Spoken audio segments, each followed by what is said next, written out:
Neden acaba Halepçe seçilmişti? Batı emperyalistlerin koklaları Saddam özellikle Halepçe'yi seçmesinin sebebi şuydu. Tevhidi düşüncede olan bir bölgeydi. Hiçbir ırka, hiçbir mezhebe yönelmemişlerdi. Onlar tevhidi düşüncede olan bir bölgeydi.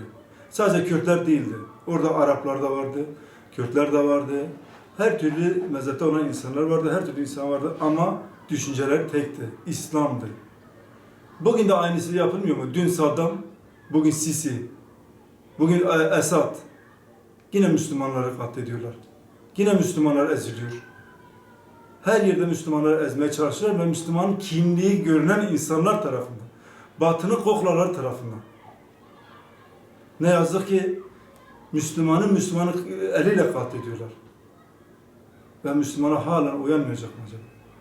Biz burada İslam ülkelerine sesleniyoruz. Diyoruz ki artık yeter. Bir olalım. Başka çaremiz yok yani. Derdimiz İslam olmalı. Mezhepçilik, ırkçılık değil. Tevhidi düşünelim. Dün Saddam, bugün Sisi ve Esad. Yarın sıra kimde bilemiyoruz. Onun için bir an önce bu sorunları halletmemiz lazım.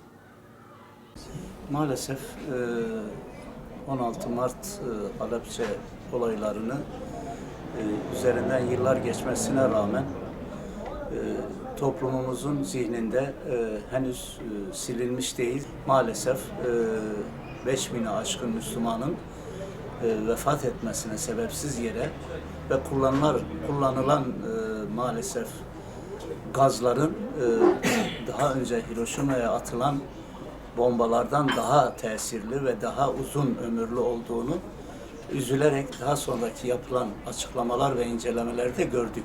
Maalesef hedefleri İslam açık bir şekilde özellikle Rusya ve Amerika'nın birbirlerine karşı olan mücadelede tek kuşak olmaya başladıkları günden bu yana hedefe Müslümanları koymuşlar ve düşman olarak Müslümanları görüyorlar.